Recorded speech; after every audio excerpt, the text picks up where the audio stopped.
Hi guys, welcome back to the Curly Reader. My name's Amanda, and today I'm going to share with you quite a bit of a book haul.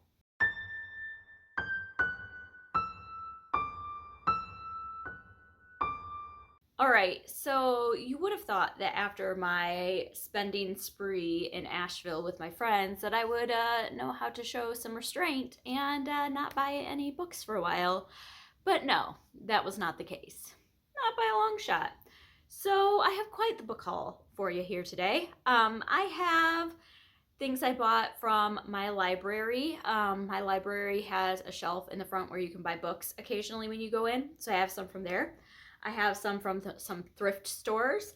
I have some that I bought new. And then I have a bit of a book outlet haul, which I have not done in quite a while. So let's just get into this and I will share with you all the things.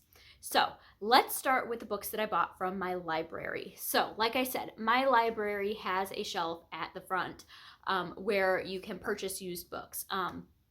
And so I have 3 that I purchased there. One day when I went in, I found a brand new copy of People We Meet on Vacation. I loved this book. I read it earlier this year and I was like, 50 cents? Yes, please. So grab that one. This is Emily Henry's most recent contemporary romance, and this follows Poppy and Alex, who are best friends from college. They vacation with each other every year, and all we know is 2 years ago something happened and they haven't spoken in 2 years, and so you're kind of getting both sides of it through that. But yeah, like I said, I read it, I loved it, I wanted to own it. Now I do. All right, and then the other 2 that I picked up, I have not read before. The first of which is Bridge of Scarlet Leaves by Christina McMorris. This has to do with, it's a historical fiction. It's Los Angeles, 1941. Violinist Maddie Curran's life seemed destined to unfold in the predictable elegance of a Bach concerto. Then she fell in love with Lane Moritomo, her brother's best friend. Lane is the handsome, ambitious son of Japanese immigrants. I'm sure you can see where this is going. Maddie was prepared for disapproval from their families, but when Pearl Harbor is bombed the day after she and Lane elope, the full force of their decision becomes apparent. In the eyes of a fearful nation, Lane is no longer just an outsider, but an enemy. So that sounded really, really good. And then the other one that I picked up is a library discard, and this is Red Berries, White Clouds, Blue Sky by Sandra Dallas.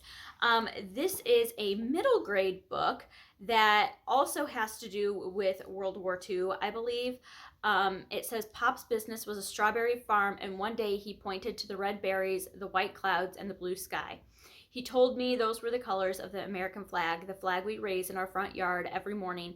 It was the flag of his country and mine. And so it is about a girl, her parents came from Japan, her grandparents still live there. She doesn't speak Japanese, she's an American, but then everything changes because of Pearl Harbor. And so this has to do with a very similar vein, but it's middle grade, so I grabbed that one as well. It sounded really, really good. So those were the ones that I got from my library. And then I got a few from the thrift store. So our local thrift store that I go to quite a bit, they were kind of doing a closeout of a lot of stuff. I think they actually might be moving. And so they were just trying to get rid of a bunch of stuff. And so I ended up picking up 4 books the last time I went there. The first of which is Shadow Wife by Diane Chamberlain. I honestly don't know what this is about, but I've been just kind of picking up Diane Chamberlain books whenever I can. But it says Joelle D'Angelo's best friend Mara is left with brain damage after she suffers an aneurysm giving birth to her son. And so I don't really know. Another one that I picked up just because of the author that I've just kind of been picking up books by this author when I can is Summer Island by Kristen Hanna. It says years ago Nora Bridge walked out on her marriage, leaving her daughters behind. Now she is a celebrity talk show host, famous for her stern moral advice. And so we'll see. But I just grabbed that one because it was from Kristen Hanna. I picked up The Sweetness at the Bottom of the Pie by Alan Bradley. This is a Flavia de Luce novel. I know Chantel at An Intentional Life really likes this series. I think this is a mystery series set in the 1950s. And I think the protagonist is like 14 maybe, but it's an adult series, I believe. Not entirely sure. And then the last one I picked up is Whisper Network by Chandler Baker. I have no clue what this is about. When women come together, glass ceilings aren't the only things that can shatter. I have no idea. It was a Reese's book club pick, and I got it for really cheap. So I've been trying to add to my thriller collection, just so that when I am in the mood for thrillers, I have some to choose from. And so I went ahead and grabbed that. And then I made a trip to Goodwill, and picked up a few books there. And so there I picked up Emmy and the Home for Troubled Girls by Jonathan Bean. I have Emmy and the Incredible Shrinking Rat, I think is how it is. And this one is very similar, where if you flip the pages, it has like pictures on the side. And I think this is the second in that series, so I'll check it out. Another middle grade one I picked up is Princess Academy by Shannon Hale. This is a Newbery Honor book. I picked up Goose Girl. I'm pretty sure that's a Shannon Hale book as well. I know this one is beloved, and that's really all I know about it. I don't really know anything else about that book, but I went ahead and grabbed that one. A Newbery winner that I picked up is Miss Frisbee and the Rats of Nim. I don't own this one yet, and so I figured that this one is in really, really good shape. And so I went ahead and grabbed that while I was there. A middle grade graphic novel that I picked up for my kiddos is Click by Kayla Miller. This is, I believe, the first in the series. Yeah, then there's also Camp, and there's a third one, and I can't remember what the third one's name is, but they have read this and they really liked it, and so I saw it for really cheap, so I went ahead and grabbed that one for them.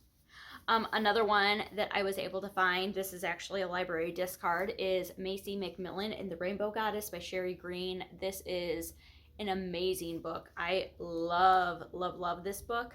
I think I read it last year, and it hit me in all the feels, and I really, really wanted to own it because I want to tab it up because there are so many really, really good passages in this book.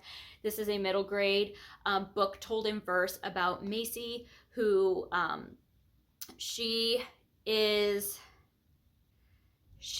deaf, and her mom is getting remarried, and they're moving, and her mom ends up having her help a neighbor pack up because a neighbor is moving as well, and there's just a lot of changes going on, and so it has to do with her relationship with this elderly neighbor, and it is perfect. I love this book.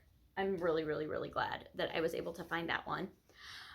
This one I believe is YA. It's Lori Halse Anderson's Winter Girls. Winter Girls, and I believe this has to do with eating disorders. It says Leah and Cassie are best friends, Winter Girls frozen in fragile bodies, competitors in a deadly contest to see who can be the thinnest. But then Cassie suffers the ultimate loss, her life, and Leah is left behind, haunted by her friend's memory and feeling guilty for not being able to help save her. And so I just thought this would be a really important book to read, probably very, very difficult as a mom of girls. Heartbreaking, but I think it's important. All right, and then 3 adult books that I was able to find at the thrift store. The first is another library discard, and that is Artemis by Andy Weir. I loved The Martian. I read that last year. I read Project Hail Mary this year and really, really enjoyed it, so I figured I would pick up his other book that I hadn't read yet and give it a shot. I have not heard as good of things about this one as I have The Martian and Project Hail Mary, but I figured for dirt cheap, it won't hurt. So grab that one. Another one I got is Long Bright River by Liz Moore. This is like a thriller mystery, I believe. It has to do with 2 sisters it says 2 sisters travel the same streets through though their lives couldn't be more different, then one of them goes missing. And I think it has to do with like drugs, and one of the sisters is a detective, and I don't know, but I've heard really, really good things about this one, so I grabbed that. And then the last one I got at the thrift store is American Heiress by Daisy Goodwin. I have Victoria by Daisy Goodwin. I have not read that one yet, but this one looked really good too. It's historical fiction, 1893, and has to do with Newport heiress Cora Cash. I don't really know. her mother whisks her away to England for a title, maybe? I don't know. So that one sounded good too. So those are all of the ones that I got thrifted. All right, and then let's get into the books that I bought new. So I found out through the grapevine that a couple of teachers in the school district that we live in had published books. And I was like, what? So I bought them. And so I have 3 books here. 2 are by the same author, and that is Juliana Brandt. And so I have A Wilder Magic and The Wolf of Cape Fen. These are both middle grade books written by this teacher. And yeah, I don't actually even really know what they're about. I just grabbed them to support the author. But let's start with this one, The Wolf of Cape Fen. Yeah, The Wolf of Cape Fen says, first frost has touched Cape Fen, and that means Baron Dyer has returned. For as long as anyone can remember, he has haunted the town come winter, striking magical bargains and demanding unjust payment in return. The Serling sisters know better than to bargain unless they find themselves hunted by the Baron's companion, the Wolf. And then the Wolf attacks Eliza's sister Winnie. They manage to escape, but they know the Wolf will be back, because the Wolf only attacks those who owe Baron Dyer.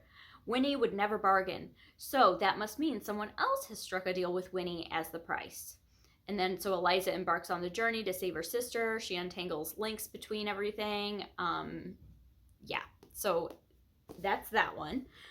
And then we have A Wilder Magic, and this one, it says, for generations, Sibylline Shaw's family has lived in the Enchanted Valley in the Appalachian Mountains, using their magic to help grow the land. But now the government has built a dam that will force the Shaws to relocate, and they are running out of time before their home will be flooded. Sibylline and her cousin Nettle cannot imagine life anywhere else, so they do the one thing they can do. They stay. Using magic, they build an invisible wall around their home. As the water rises, they learn a terrible truth. The water will continue to rise, leaving them beneath the lake itself. There is also a consequence to using magic selfishly, one that might transform both her and Nettle forever. If she can't find a way to escape, Sibylline and everyone she loves could be trapped in the valley forever. So that one sounded really good too. So those are those 2. And then this one, I believe, is YA, possibly adult. This is Defect, the Genetic War Series, Book 1 by Callie Grote. And this one is like a dystopian, I believe, book. It says, telekinesis, no problem. Trying to stay alive, problem. Big problem. It has been 65 years since the genetic war, but the defects and the pures are still at odds. The pure government is on the hunt for the remaining defects, and no one is safe. With government patrols on the rise in what was once known as Minneapolis, 18-year-old Lila Paxton struggles to find her place in the decrepit world with empty memories about her past. When a visit from a mysterious stranger claims that Lila is the savior of the defects, it throws her life into motion. Lila must leave everything and everyone behind to journey to an unknown place full of unfamiliar faces to prepare for the inevitable war. So that one sounded really, really good too. So I got them because they sounded good and because the authors are local to me, and I thought it'd be nice to support them. Now, let's get into a bit of a book outlet haul. So, like I said, it has been quite some time since I have ordered anything really from Book Outlet. I used to order from them all the time, and then my bookshelves got really, really full, and so I kind of tapered off, and I was getting the itch. Book Outlet recently redid their website, and so it's completely different as far as navigating it, and they made it a lot more user-friendly, in my opinion. So I ordered a bunch of stuff. Some of it for Christmas, which I've weeded out, and then the rest just because I wanted it. So let's get into this.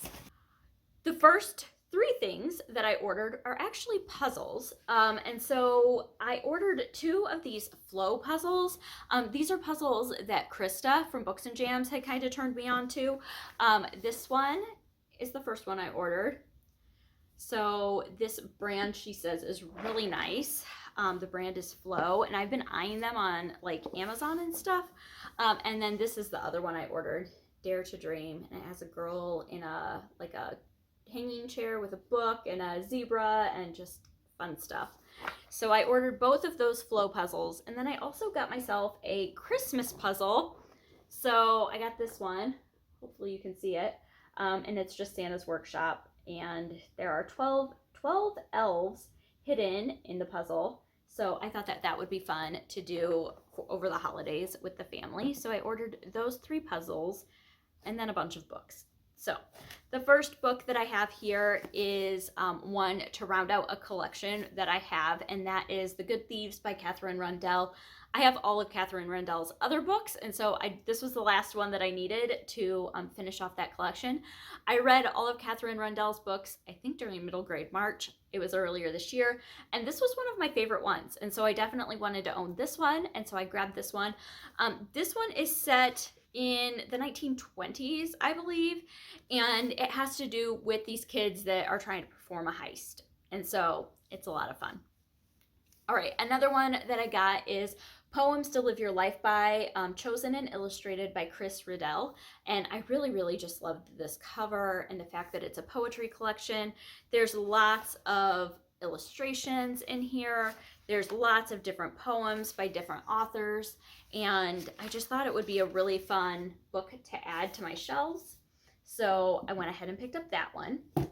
I picked up 2 books in the same series, and that is the Keeper of the Lost Cities series. So I got book 1 and book 3.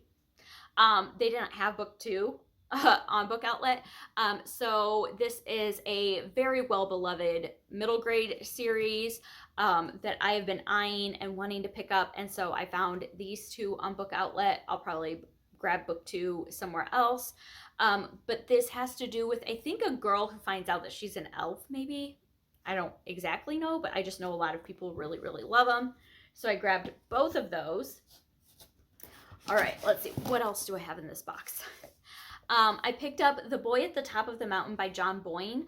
I had never heard of this, and then I saw it on there, and I know he wrote The Boy in the Striped Pajamas, which is a historical fiction, and this sounds like a historical fiction as well, or it is a historical fiction as well. It says, Perrault knows nothing about the Nazis when he is sent to live with his aunt in a mysterious house at the top of a mountain. But this is no ordinary house, and this is no ordinary time. It is 1935, and this is the Berghof, the home of Adolf Hitler. Taken under Hitler's wing, Perrault is swept up into a dangerous new world of power, secrets, and betrayal, and ultimately he must choose where his loyalties lie. So that one sounded really good.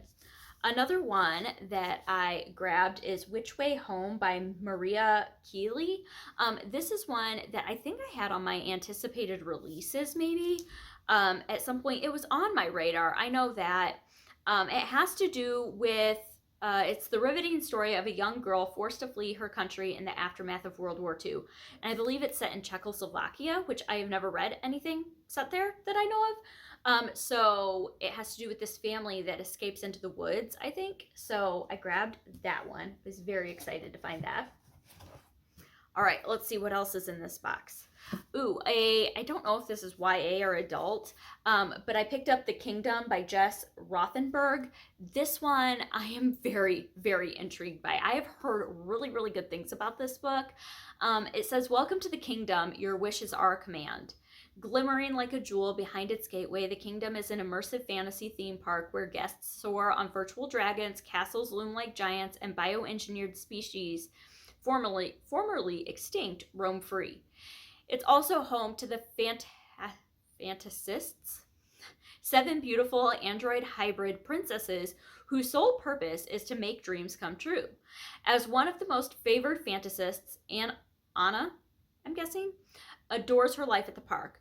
But when she meets Owen, Anna begins to experience emotions beyond her programming, including, for the first time, love. But the fairy tale takes a dark turn when Owen goes missing and is presumed dead. All evidence points to Anna. She is accused of Owen's murder, igniting the trial of the century. So that just sounded a lot of fun. Sci-fi. It's a fun sci-fi book. All right, let's see what else do I have in here. Ooh, this one, a lot of people were reading this for Nonfiction November, and it definitely piqued my interest, so I went ahead and picked it up, and that is The Faithful Spy by John Hendricks. This is a true story of Dietrich Bonhoeffer and the plot to kill Hitler. I thought that my girls would actually be interested in this. It is heavily illustrated. It's not a graphic novel, but it is heavily illustrated. And I know both of my older girls are really into World War II. They really enjoy that, and this sounded right up their alley for something that they would enjoy, so I went ahead and grabbed that one.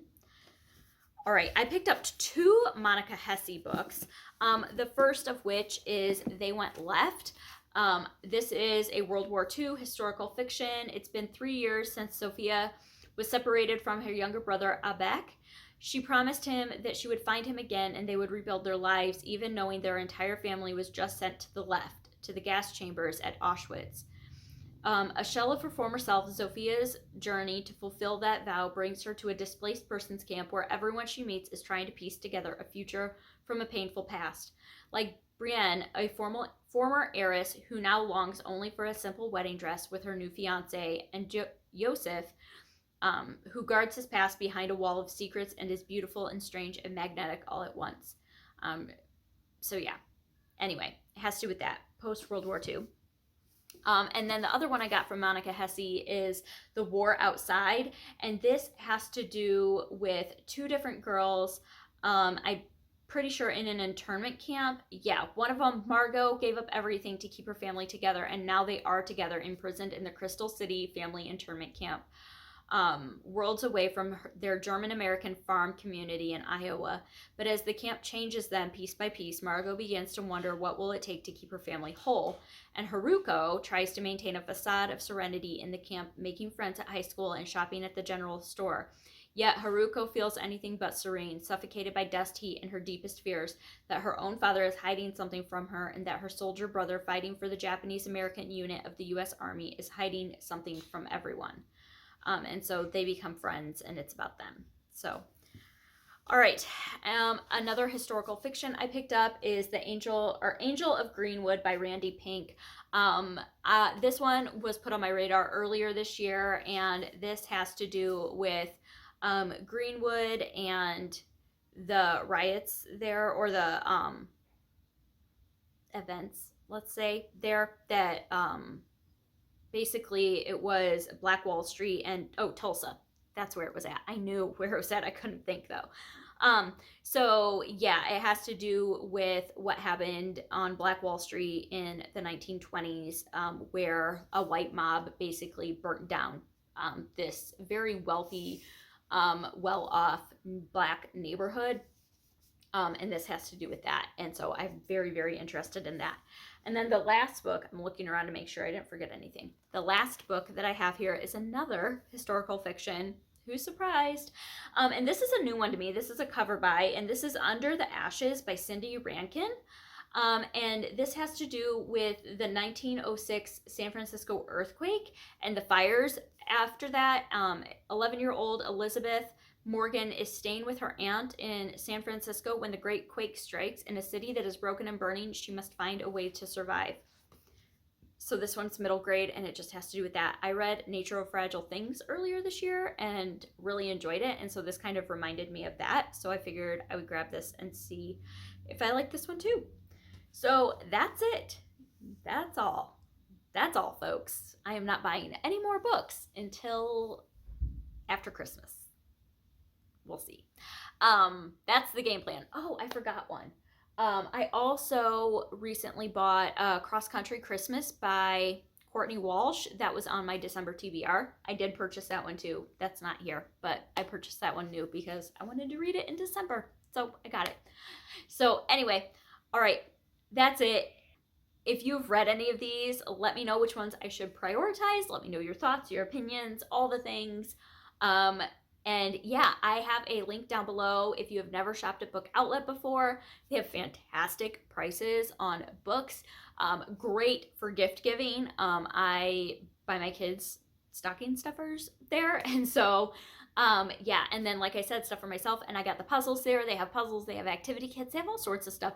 But I do have a link down below for $10 off. I think it is your first order if you've never shopped there before. And so yeah, definitely go ahead and check that out. Let me know what books you've bought recently that you're super excited about. And other than that, I hope that you enjoyed this. I hope that you stick around and subscribe. And until next time, see ya!